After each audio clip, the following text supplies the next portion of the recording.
আজকে আমরা যাব আরতি সিনেমা হলে সাইয়ারা মুভি দেখতে। ইয়েস, দেখি কান্না পায় কি না পায়। তো বাড়িতে যথাযথ রেডি শেডি হয়ে আমরা বেরিয়ে পড়েছিলাম নির্দিষ্ট টাইমে। সিনেমার শো টাইম ছিল আমাদের দুপুর নাগাদ।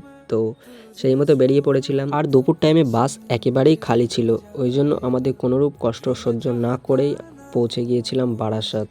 ইয়েস, স্মার্ট বাজার, পূর্ণ সংস্করণ বিগ বাজার। ইয়েস, যেটা আগে ছিল। তারপরে আমরা টিকিট কেটে অপেক্ষা করছিলাম সিনেমা শো টাইমের। তারপরে শুরু হলো আমাদের সেই ঐতিহাসিক মুহূর্ত।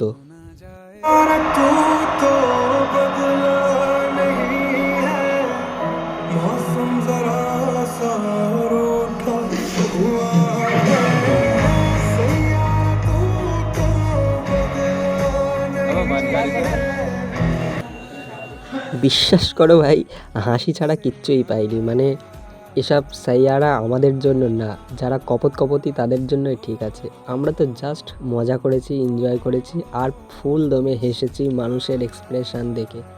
যাই হোক, মুভি দেখে এক্সপিরিয়েন্স খুব ভালোই হলো। মানে অনেক দিন পর একটা রোমান্টিক মুভি দেখলাম, আর মোহিত সুরি স্যার তো যথেষ্ট পারফেক্টভাবে মুভিটা রিপ্রেজেন্ট করেছে। যাই হোক, তারপর সব বন্ধুবান্ধবেরা মিলে কিছু শপিং করলাম। ওরা বেশ কিছু খাবার কিনেছিল, আমিও বেশ কিছু দেখছিলাম জিনিসপত্র। কিন্তু শপিং মলের খাবার দাবারের থেকে শপিং মলের ড্রেস আপ দেখতে আমার বড্ডই ভালো লাগে। মানে ড্রেস কালেকশান একটা অন্যরকম অভিজ্ঞতা দান করে, নতুন নতুন এক্সপিরিয়েন্স, নতুন নতুন ড্রেস। তারপর বান্ধবীরা সব খাবার অর্ডার দিয়ে আমার হাতে ধরিয়ে দিয়েছিল যে তুই তারপর আমিও ট্রায়াল রুমে গিয়ে বেশ কিছু ড্রেস ট্রায়াল করলাম।